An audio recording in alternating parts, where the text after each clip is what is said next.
তোমার হিন্দু মেয়ে পছন্দ হয়েছে, ঠিক আছে। তোমার ইয়াহুদি পছন্দ হয়েছে, হ্যাঁ ঠিক আছে। এখানে অন্য কি?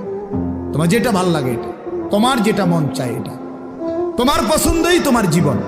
খোদার কসম, কোরআন শরীফের আয়াত আছে বাপ, সূরা আরাফের মধ্যে আল্লাহ তাআলা বলছে, এই মনের ইচ্ছা মতো যে চলে, ওয়াত্তাবা হাওয়াহু, যে তার নফসের মনের চাহিদার অনুসরণ করে, আল্লাহর বিধান, রাসূলের বিধান, কোরআনের বিধান, ইসলামের বিধান, ধর্মের বিধান কিছুই যে মানে না, কোনো ধার ধারে না, পরোয়া করে না, পাত্তা দেয় না, আল্লাহর কসম আল্লাহ কোরআনে বলছেন, ফামাসালুহু কামাসালিল কালব, ওই ব্যক্তির উদাহরণ, ওই ব্যক্তির জিন্দেগি কুকুরের মতো, কুত্তার মতো, কুত্তার মতো, কুত্তার মতো, কুত্তার মতো।